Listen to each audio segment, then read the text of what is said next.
Hi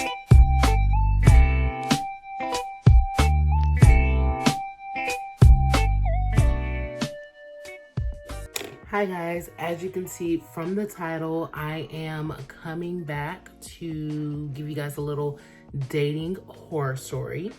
I'm gonna be doing my face while I tell you the story, but I'm gonna be using all drugstore products. So I asked in one of my videos, can't remember which one, if you guys would be interested in a full face with drugstore products. You guys said that you would, and I'm going to be trying some that I have never used before. Like, I purchased them, put them to the side, but I haven't used them. So that's what we're going to be doing today. So I am coming to you, eyebrows already done, moisturized, face wash, of course, that goes without saying. And for my primer, I use this Milani. Okay. Bam. This Milani Prime Perfection Face Primer, hydrating. It is oil-free. It claims to prime the skin to create a smooth canvas for makeup, hydrates and creates a natural finish, reduces redness and minimizes the look of pores, lightweight, non-greasy, apply to clean skin, of course, like I always preach. Use alone or under makeup. So, of course, I'm going to be wearing it under makeup. One thing I can say about this primer, it comes out white. It comes out white. Little nozzle here for easy application. The smell is very off-putting. It is extremely strong, chemically scented. It smells like chlorine almost. It was very tough to move it around my skin, but if smells like that don't bother you, then of course go ahead and you can use this. It has dimethicone in it. I don't typically like putting silicones on my skin because it actually blocks moisture rather than, you know, it's fake hydration when it's dimethicone, but whatever. I'm gonna show this to you guys. Okay, for foundation, I actually got this Target on clearance. It's by Iman. It is Luxury Concealer Foundation. So we shall see. This has gold writing. I don't know if my lighting is going to. Simple packaging, no box, but she gives the girls a pump. So let's go ahead and try it out. There we go. This might be too dark, but we're gonna work with it.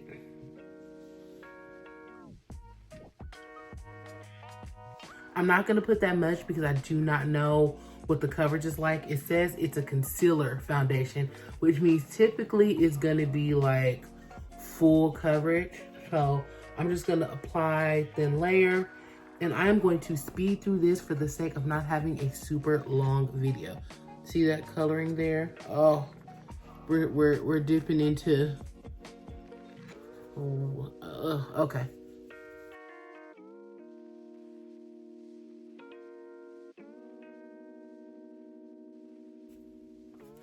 Okay, guys, this foundation has beautiful coverage. Like, I'm gonna see how I feel about it in editing, but right now, from what I'm seeing, and you only need like a pump. I put 2 pumps on the back, and that's like a whole pump still left. So little goes a long way. Drugstore concealer of choice, Maybelline Age Rewind.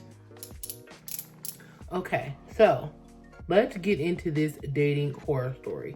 So I met this person off of a dating website, Plenty of Fish, and we have been talking within the app for a while.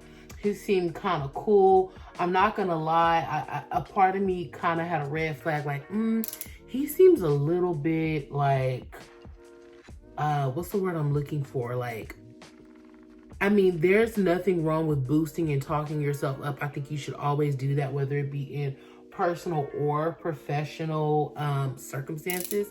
But sorry, it's dried out. That's why I'm having to pump it like this. But this guy, it was more like, I couldn't tell if he was trying to convince himself or trying to convince me. I told him, I was like, let's meet up Sunday. I was like, but I do go to church.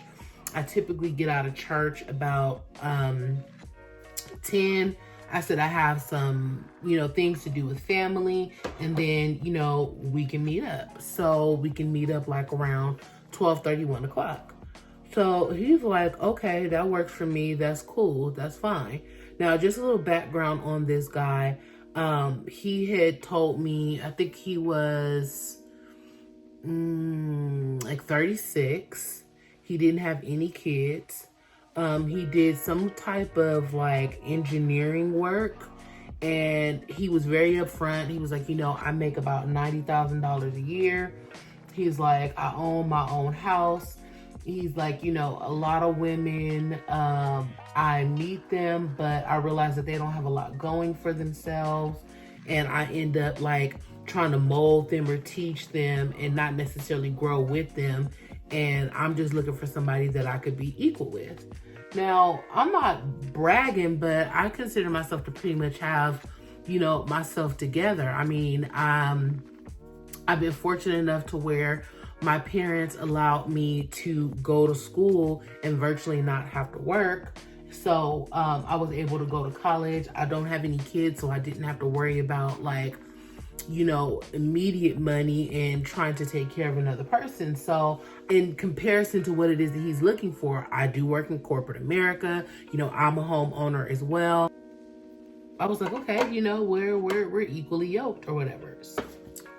Now, let's be real. A part of me knew that he was bragging when he was telling me that he owned a home and that he had money, but I'm like, whatever, I don't care. Now, truth be told, I told him, I said, I live by myself. I don't believe I told him that I owned my home, because that didn't matter. I didn't tell him that, but all he knew was that I stayed by myself. That's the only thing he asked me. He said, do you stay by yourself? I said, yes, which to me is irrelevant, because someone can be successful, more successful than what he was, and still live at home. I think that a lot of the times people have this in their head that you have to be out on your own, even if you're struggling, and it equals success. That's not the case. I'd rather have a fat bank account, a successful job, and be living with my parents than trying to make it on my own, struggling just to prove I'm independent. But that's just me. So for the drugstore powder, I'm going to be using the Black Radiance Loose Setting Powder. It has like a yellowish tone to it, which I like. We said we're going to meet up, like I said, after church. He's like, okay, cool. That works for me. Now, I go to church in the LA area. So I told him, I was like, yeah, we'll meet up about 12:30 or 1. Keep in mind, I go to church early. I go to the 8 o'clock service. So when I get out of church, it's usually like 10. So I was like, I went out to eat with my family, which is something that we typically do every Sunday after church.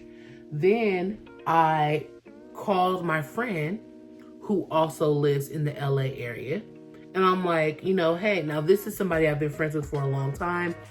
I am the godmother to both of her kids. So I'm like, I want to go over there. I want to see her. I want to see the family, chill for a minute. Over my friend's house, I'm talking to her and I'm telling her like, yeah, this is the guy that I was telling you about. I'm going to meet up with him. And she was like, I don't like him for you.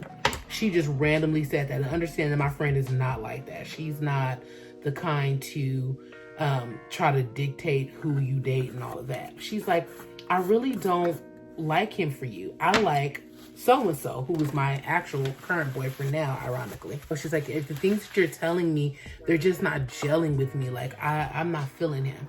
So I laugh it off. I'm like, no, you just think that, my current boyfriend, who at that time was just the guy I was seeing, we're talking, we're laughing, we're enjoying ourselves, and my phone is blowing up. So the first time he calls, he's like, hey, what are you doing? I'm like, I'm chilling with my homegirl. And he's like, I thought we were supposed to be hanging out. I said, we are supposed to be hanging out. I said, I told you about 12:30 or 1. I said, my homegirl actually lives not far from where we're going to be meeting, literally up the street. So I'm still going to meet you. I'm in the area. So he's like, oh, okay, well, I'll tell you when I get close. I said, okay, well, like I said, 12 or 12:30, and just call me when you get close or call me if you get lost. Now, he lived in Hollywood. It's not a lot of traffic on Sundays, which is why I kept stressing to him. Like I said, 12 or 12:30, you know, you pull it, nowadays you pull up your map, you put it in there, it's going to tell you how long it takes you to get to the other place. You know when you need to leave. I'm not finna monitor that for you. Okay, guys, I do not have a drugstore eye palette. The closest I have are low cost eye palettes. This one I got because I like how it looked. This is by Lorac. Typically, you can get this from like Nordstrom's Rack, TJ Maxx, all type of places like that. And it's Pirates of the Caribbean. These are the colors. So back to the story. Like I said, I'm not going to monitor when you should leave. You know, you are in LA. He wasn't from LA, but you've been living in LA this long. You know how to check your Google Maps and see when you should be somewhere and when you could get there in a timely manner. So I'm sitting there talking with my friend. Every 2 seconds, my phone is blowing up. And sometimes she would be like in the middle of telling me something. So I'm not going to be like, hold on, and answer for him. So sometimes I would let it ring. And then he would just call and call back to back to back. So she was like, oh my gosh, he is so annoying. Like, what is really going on? Why is he calling you back to back to back like that? So I answer the phone. I'm like, hello? He's like, why are you not answering your phone? I'm like, are you lost? He's like, no, I'm not lost. I'm headed that way and you're not answering your phone. Like, the least you could do is answer your phone. I'm driving all this way. I said, okay, well, if you're lost, I can try to help you, but it's probably best if you use your map because I don't go to Hollywood often. I don't know which way you should take.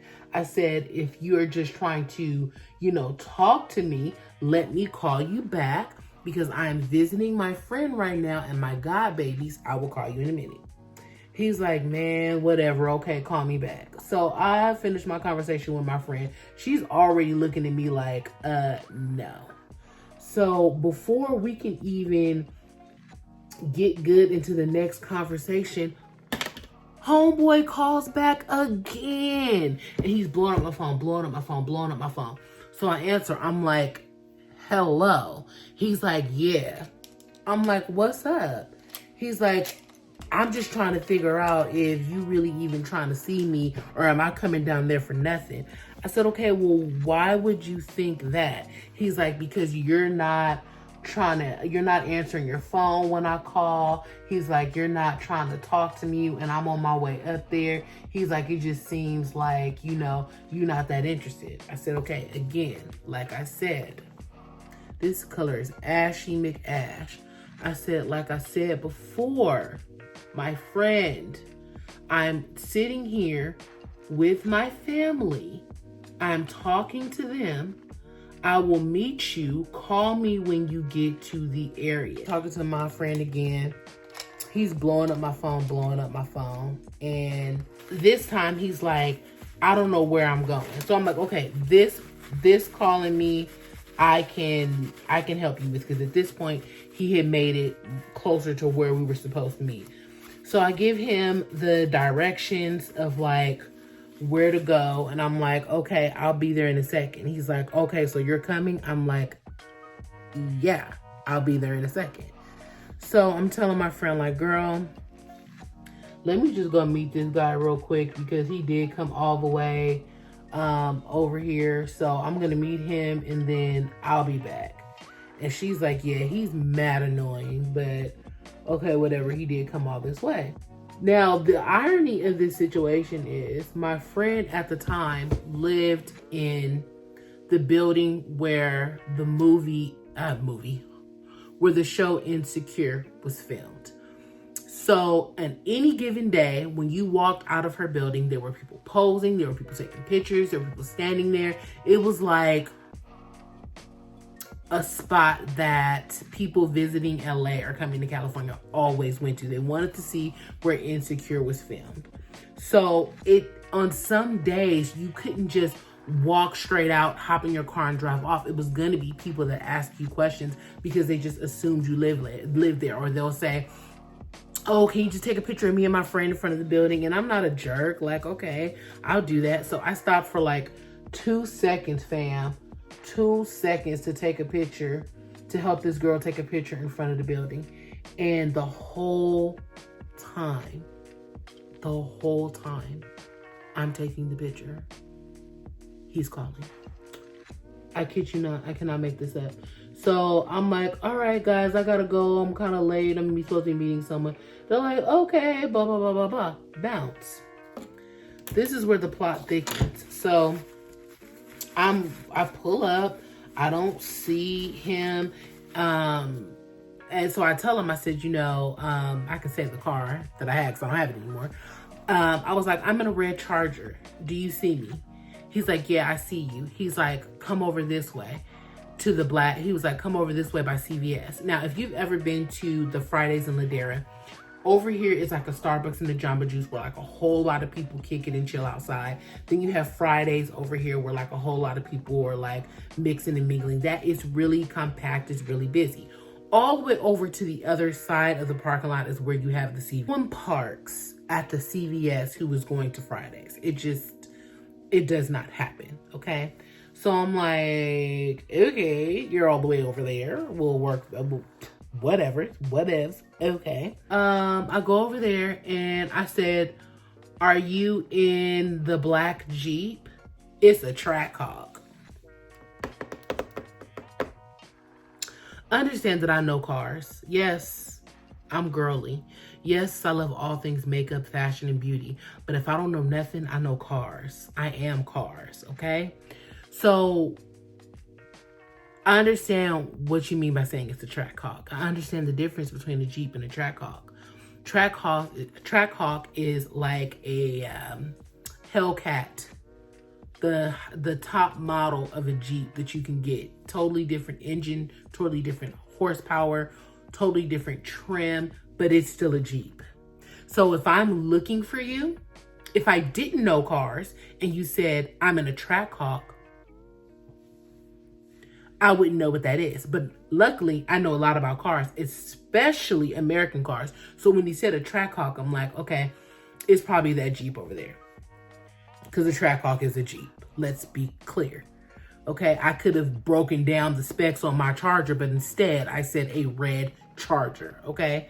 Anyways, it just irritated me. It irritated me. So I go over there. I pull up on the side of him. And I go to get out of my car, because I'm like, all right, well, and he calls me and says, can you get in my car real quick? To me, that is extremely rude as a guy meeting a girl that you don't get out the car, introduce yourself, say something. Like you're telling me to hop in the car like I'm a prostitute. I hopped in the car like I was a prostitute only because I was ready for the whole thing to be over. I sit down and he's like, we need to have a conversation. We need to talk about the way you're behaving.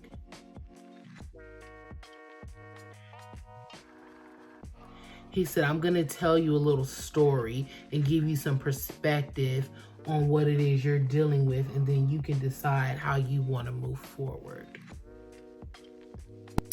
So my interest is piqued at this point. I'm cool, but my interest is piqued. So I said, okay, what is it that I'm dealing with? He's like, I'm very sought after. Now, one thing I forgot to do was describe to you what he looks like.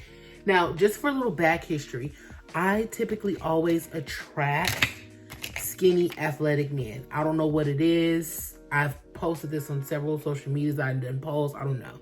Skinny, tall, athletic men are usually the men that approach me or want to date me.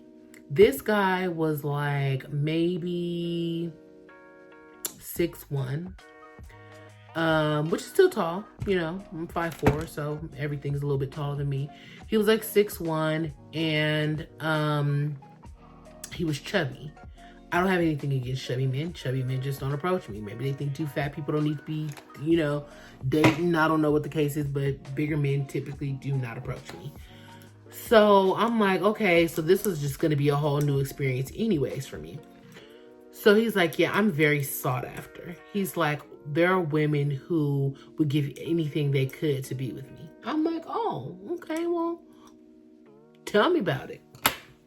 Gonna go over my skin with the Micro Smooth by Sephora. So I'm like, yeah, tell me about it. Tell me about this, all these girls chasing for you, because that makes sense to tell me that when you're trying to date me. And he's like, yeah, but it's this one chick who lives in Carson. He's like, she's madly in love with me.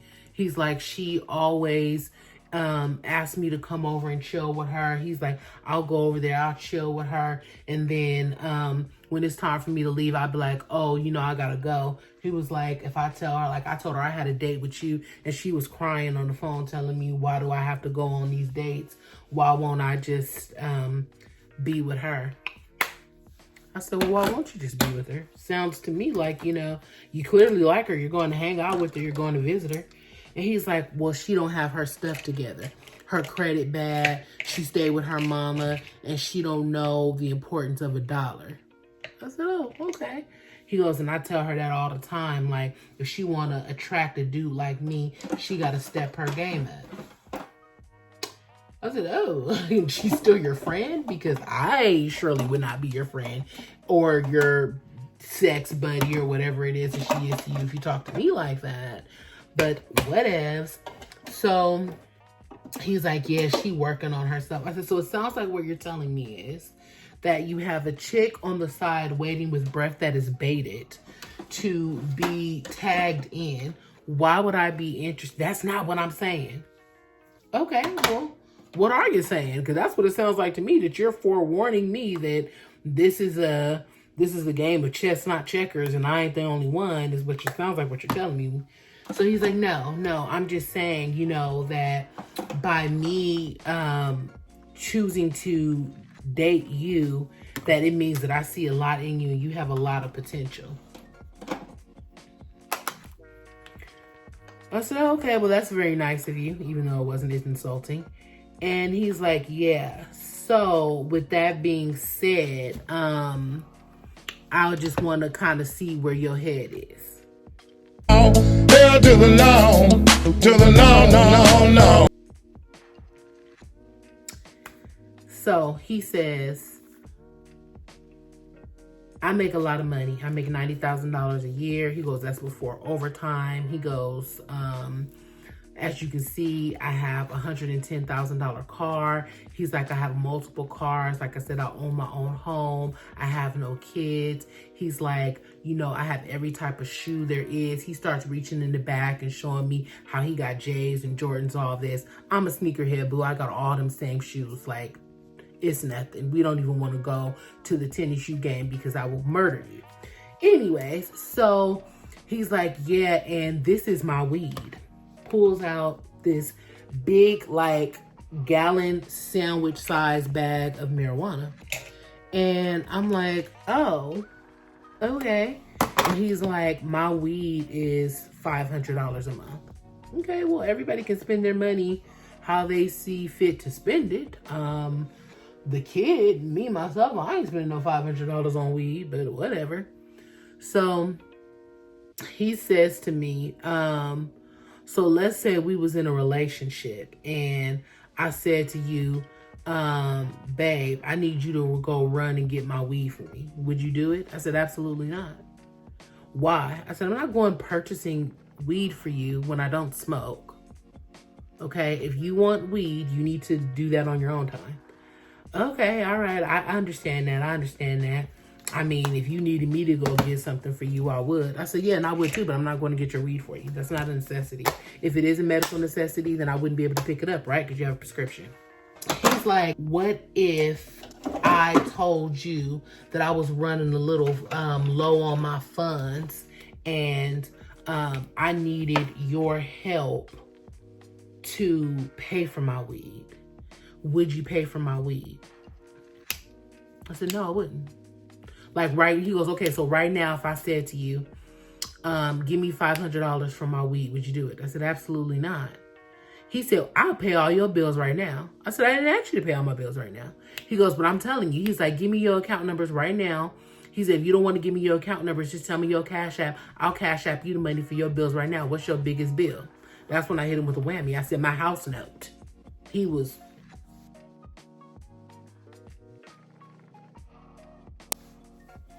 Yeah, buddy. Yeah. So you thought you was dealing with somebody who was finna say their cell phone. You thought you was dealing with somebody that was finna say the credit card bill. No, buddy, mine is my house note. Do you have that? Are you gonna give me that? And he's like, that's not a problem. That's not a problem. I said, okay. And he's like, so if I gave you the money, I'm sorry, this is my Riri-Roo, which is different from Ruby-Roo, and it's broken, so that's why I'm putting it on so weird. He's like, so if I paid for all your bills, including your house note, then would you buy my weed? I said, no. Well, that don't make no sense. That ain't give or take. I said, well, first of all, I didn't ask you to pay my bills, okay? And I wouldn't pay them. I said, secondly, you're asking me to pay $500 for weed, and I wouldn't do it. You can ask me this question backwards, forwards, 15 different ways. The answer is going to be the same. So he poses it another way. He said, what if I said, he said, okay, scratch that. It ain't weed. I said, okay. He's like, what if I just said, give me $500? I said, I wouldn't. Well, what if I told you that I wanted to get us a shared bank account and you would have access to all my money? I said, I wouldn't. Why? You're not my husband. See, that's the problem. That's the problem with you independent women. Y'all don't know how to let a real man take charge. I said, nothing of what you're saying has anything to do with letting a man take charge. I said, you're asking me would I buy you things, which is the opposite. He goes, no, you're totally missing the point. I'm asking you, would you be in a relationship where all finances were open and exchangeable between one another? I said, that's not what you said. Asking me if I would be in a relationship with you and have our finances meshed together so that we can build together is an educated question to ask someone. Asking me will I spend $500 on your weed is not the same thing. So he's like, man, he's like, you don't believe me, huh? I said, it doesn't matter whether I believe you or not. So he takes out a wad of cash and tries to stick it in my purse. I'm like, what are you doing?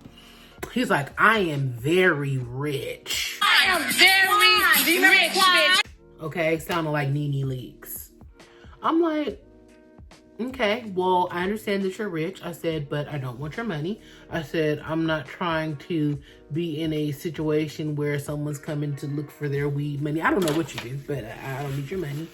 He's like, you know what? This just ain't gonna work. I'm thinking to myself, you're just now figuring that out, sir, that this is not gonna work? He's like, yeah, it's not gonna work. You need to just go ahead and get out.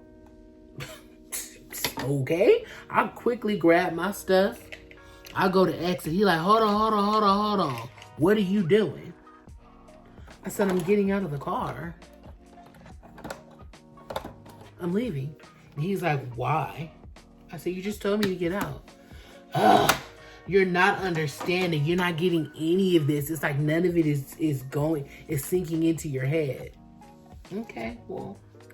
So I get out the car. And I get in my car and I crank up. The whole time I'm like getting in my car, cranking up all this. He's like staring at me. So I drive off. I don't get far. And then he calls and he's like, hey. I'm like, what's up? He's like, are you prepared to fully listen to what it is and I'm trying to say to you?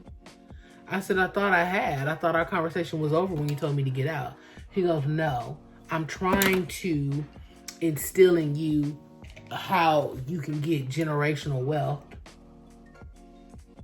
as a couple. I said, okay. He goes, I said, but you're disrespectful.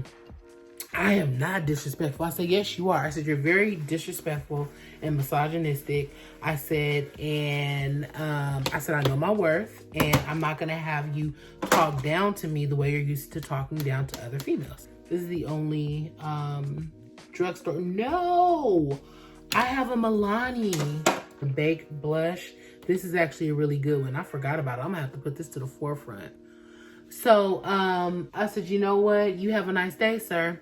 So he starts sending me all of these text messages, and he's like, you think you better than me? You think you better than the next? You ain't nothing. He's like, you're fat. He's like, you ain't even all that, blah, blah, blah.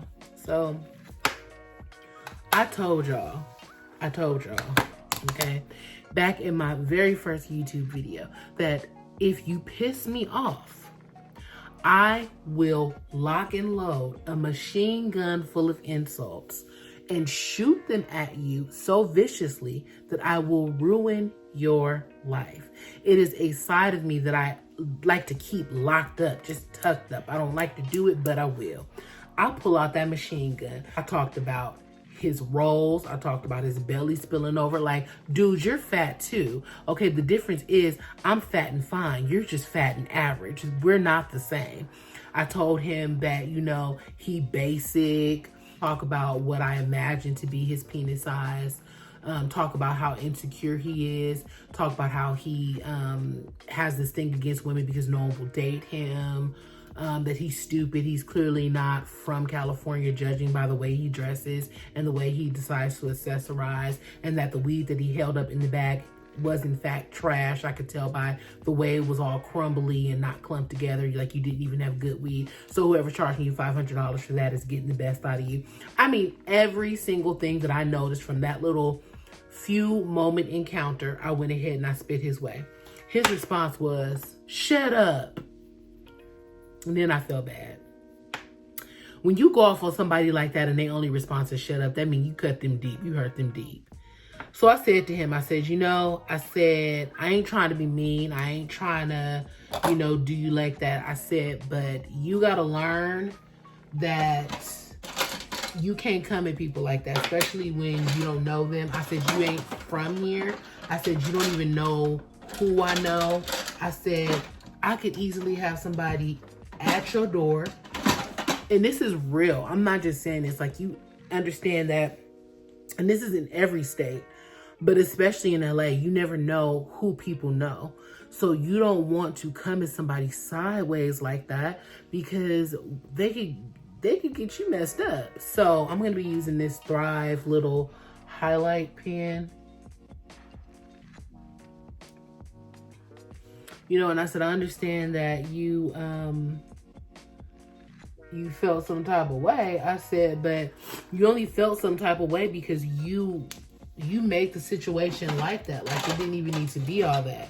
So he's like, well, I apologize for everything that I said, you know, but I think that we could still probably work this out or figure it out. And then thank you. Oh boy, no thank you. So after he apologized, and I'm like, you know, I accept your apology, and, you know, you go your way, you do what you need to do, and I'll do what I need to do. He did not like that response. Homeboy immediately, forget you, F you, everything else. Calls me 4 times back to back. I don't answer. So I blocked him in my phone. Went on about my merry way. Called my homegirl and was like, girl, I don't know why I thought that was going to end any different than what it did, you know? And 2 seconds later, I got a request on Snapchat. Because you know how, like, if you have somebody's phone number, you can, like, search in Snapchat to, like, connect with people. So I guess when he opened his Snapchat, it showed that I was a contact. So he went ahead and friend requested me on Snapchat, and I let him sit there. Still to this day, he is on my Snapchat. So when I share this video, hopefully he see it and hopefully he has changed. But I mean, I understand you're very rich, but humble yourself, boo. Humble yourself. Like, center yourself.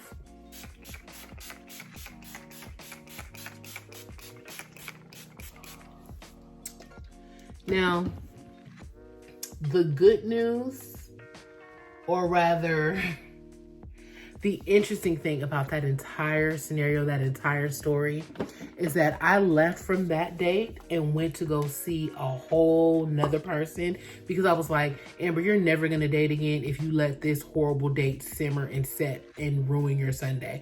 I'm like, this other guy had contacted me and I was like, you know what? Just go meet him for coffee. I went and I met that guy for coffee and we have been together for almost 3 years. So sometimes one horrible date will throw you into the next. Ironically, the person that I am with is the person my friend said that she liked better than that guy. So he always jokes with me and says he doesn't know how he feels about the fact that the only reason why I went out on our first date was because I was running from another horrible date. I said, just thank the man. Just thank the man that you've been blessed.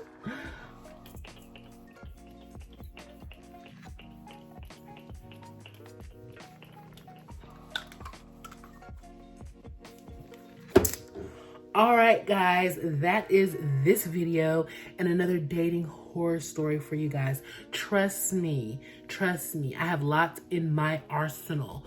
That was the last bad date that I went on, the most recent bad date that I've went on because I'm in a relationship. But I have plenty before that one. I just felt like telling y'all that one today, just to let you know, keep hope alive, okay? Keep hope alive. Don't let one bad date, one bad scenario, one jerk take you out the game. And don't be so willing to just give your single life up for the first person that is saying that they want to offer you something. Like, imagine if I had been like, we can merge bank accounts. I'll be your girl. I'll get your weed. Like, where would I be now?